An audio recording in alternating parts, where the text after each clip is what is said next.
It's now my great pleasure to introduce Sam Provance, the winner of the 5th Annual Sam Adams Award for Integrity in Intelligence. Sam is as much an inspiration in his own way to me as Dan Ellsberg, and that's saying one hell of a lot. It's just an incredible inspiration to see a young man like this with integrity, courage, and a good sense, a good balance of knowing right from wrong.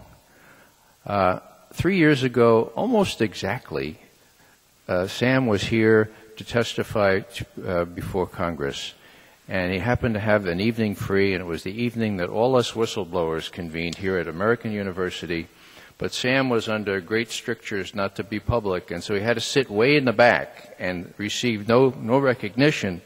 But I don't want to speak for you, Sam, but I had the real strong impression after that meeting that Sam knew that he was not alone. Sam knew that there were lots of people out there struggling and trying to get the truth out, because the truth, of course, is what will keep us free. So what we have here is someone who stuck his neck out, and someone who realized that there was a community, and Dietrich Bonhoeffer was really big on this, the importance of a community, the importance of knowing that you're a link, that you're an important link. No matter who you are or what you can do, we can all do something.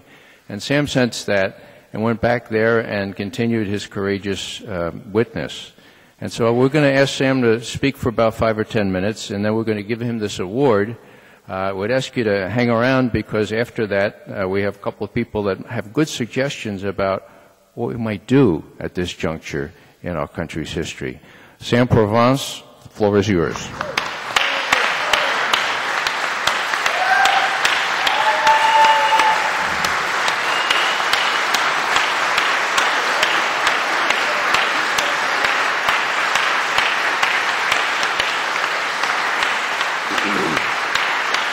Thank you.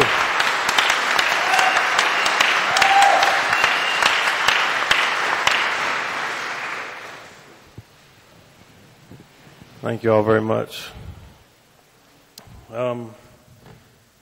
Last time I was here, as Ray said, I was incognito, still wondering what else was going to happen to me. And a lot else did happen, both good and bad. But regardless, that event made a big impression on me and inspired me to keep on keeping on. So I just wanted to thank whoever brought those people together then, as well as now. I would like to say I really don't consider myself a whistleblower or anyone special for that matter. I'm just a man who believes in standing up for the truth, which is something that anyone can be and do. And it's not just truth for truth's sake, but that wrongdoing may be exposed and stopped. I was at Abu Ghraib from September 2003 to February 2004, which is the precise timeline during events depicted in the infamous photographs of soldiers abusing detainees and the resulting scandal, but I knew it to be much more widespread and worse. I cooperated with the first investigation headed by Major General Taguba, and even in my statement said I was glad that one was being conducted. However, I came to learn two major revelations that to this day are outrageous. One is the investigation set a precedent for focusing on the MPs instead of the activities of the military and civilian interrogators. Taguba, though, later revealed to Seymour Hersh that this was all he was allowed to do despite his own findings. And number two, I was the only military intelligence soldier listed as a witness. I had expected the investigation to blow the lid off of the activities of the interrogators, which were widely known, as opposed to the photographs, which very few knew about. And I also expected to be an MI witness at the bottom of a very long list. Yet there I was on my own. A second major investigation was then launched, headed by Major General Fay, He came to Germany, where I was at the time, to interview me personally, and I thought for sure now they're going to get to the bottom of things.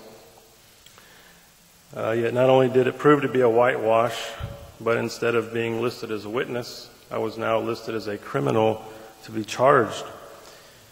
Faye's key statement to me was not that I could have prevented the abuse or torture, but that I could have prevented the scandal. Under the extremely heavy burden of the scandal and the assumed scrutiny, I waited patiently for others to begin confessing to their crimes or telling the truth about what really happened.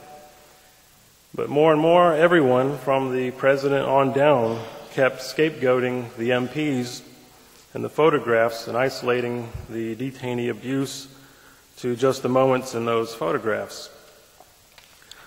So I did what I felt was my only option, to let the truth be known, and entrusted the media with its investigative abilities, hoping to ultimately point investigators in the right direction. Immediately after doing so, I was stripped of my top secret clearance and administratively flagged. My career very unusually placed on hold for 16 months until they finally demoted me, which I was told if I didn't accept, I would face 10 years in prison, which is undoubtedly what they would have done.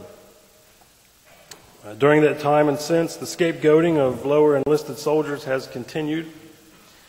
And to this day, most people only think of the photographs when the scandal is mentioned.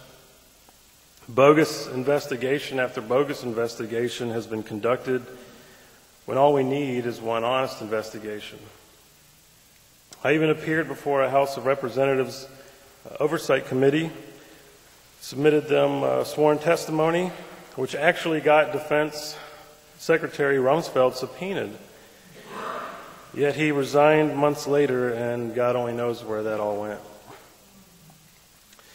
So here I am today, and people still ask me, was it worth it? After all, I lost most of my friends, my wife divorced me, and my 8-year Army career effectively flushed down the toilet, and there's nothing more I miss than being a soldier. I live alone, barely make it, and the only reason I can even see my son is because I live near his mother. So was it all worth it? Personally, pragmatically, superficially, no, it wasn't. But it's not about me. And many others have sacrificed far more than I for much less. And besides, it's not over yet. At any rate, this is bigger than me or any of us in this room put together. This is about the integrity of right and wrong. It's about being accepted or rejected by the world this country is trying to help. And realizing this reality, yes, it was more than worth it. I would do it again, and I will never regret standing up for the truth, speaking the truth to power, then or to the day I die.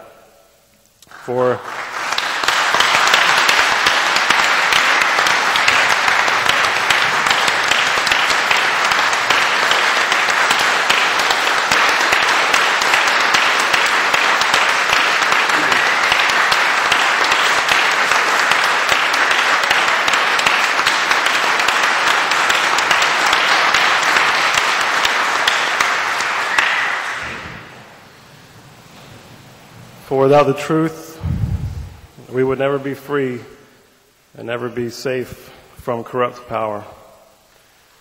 I just want to challenge you today, in your own lives and means, to dare to disturb the universe. Do not fear standing up on your own 2 feet, and if you find yourself going through hell, keep going. We may not always be successful, but as my friend Ray once told me, in a moment of doubt, we can always be faithful. God bless you all.